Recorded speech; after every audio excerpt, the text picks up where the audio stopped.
Hello అండి, నేను మీ doctor కల్పన గించుపల్లి. ఈరోజు మన టాపిక్ నెలసరి అంటే పీరియడ్. నార్మల్ పీరియడ్ అనేది 28 days to 30 days సైకిల్ ఉంటుంది. నెలసరి అప్పుడు చెడు రక్తం పోతుందా? ఇవాల్టి మన ప్రశ్న ఇది.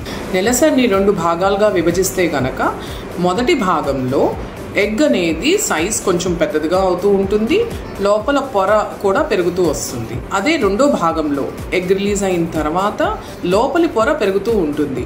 అది ఎందుకంటే ఎగ్ రిసెప్షన్కి రెడీగా అవుతుంది.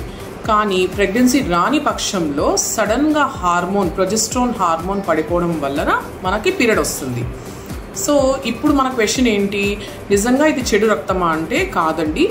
రక్తంతో పాటు కొంత లోపల పొర కూడా ఎవ్రీ టైం పీరియడ్ అప్పుడు మనము బ్లీడ్ అవుతాము. సో ఇదేం చెడు రక్తం కాదండి. 5 రోజులు దాటిన తర్వాత కూడా బ్లీడింగ్ కనుక ఎక్కువ అయినా గడ్డల్లాగా పడుతున్నా డెఫినెట్గా ఒక డాక్టర్ని అప్రోచ్ అవ్వాలి. అంతేకాని ఇది చెడు రక్తం కదా పోతే మంచిదే అని మాత్రం ఇంట్లో కూర్చోవద్దండి. దయచేసి డాక్టర్ని అప్రోచ్ అవ్వండి. Thank you so much. For further details, please follow my page Dr. Kalpana Ginchupalli on Instagram, YouTube and Facebook. Thank you.